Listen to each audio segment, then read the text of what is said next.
பூஜா தூக்காதே வேறு எங்கும் கூஜா ராஜா ராஜாதி ராஜன் இந்த ராஜா. அண்ணே பாட்டை கொஞ்சம் திருப்பி போடுங்கண்ணே. எதுக்கு பக்கிரசாமி திரும்ப திரும்ப இந்த பாட்டை கேட்டுட்டு இருக்கிற? நான் பிரேக் டான்ஸ் கத்துக்கிறேன்னே. நீதான் கூத்தாடுறவனாச்சா, உனக்கு ஏன் இந்த பாட்டெல்லாம்? அதை என்ன கேக்குறீங்க? உன் கடையில எச்சு கிளாஸ் கழிந்தா கூட 4 காசு சம்பாதிச்சிருப்பேன். அந்த ஒண்ணும் தெரியாத பயில்கிட்ட வேலை சேர்ந்து என் வாழ்க்கையே வேஸ்டா போச்சு. ஒண்ணும் தெரியாத பயிலா? யார சொல்ற? அதான் அந்த கூத்துவாத்தியா இருக்கானே பாவனசாமி, அந்த பயிலத்தையும் சொல்றேன். ஏப்பா உன் குருவே அப்படி சொல்ற? அந்தால எனக்கு குரு.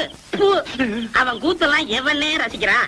இப்ப எல்லாம் காலம் மாறி வாயா சினிமாவில சேர்ந்தலாம் சொன்னேன். பூம்பு மாடு மாதிரி தலையாடிட்டு எங்கேயோ ஊரு சுத்த போயிட்டான். அந்த மரமண்டைக்கு எவ்வளவு சொன்னாலும் ஏற மாட்டேங்குது. நீங்க போடுங்க பாட்ட.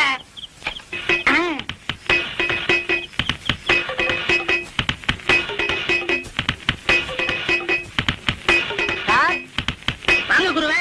என்ன சார் பண்ணிட்டு இருக்கீங்க? பிரேக் கத்துக்கிறேன்.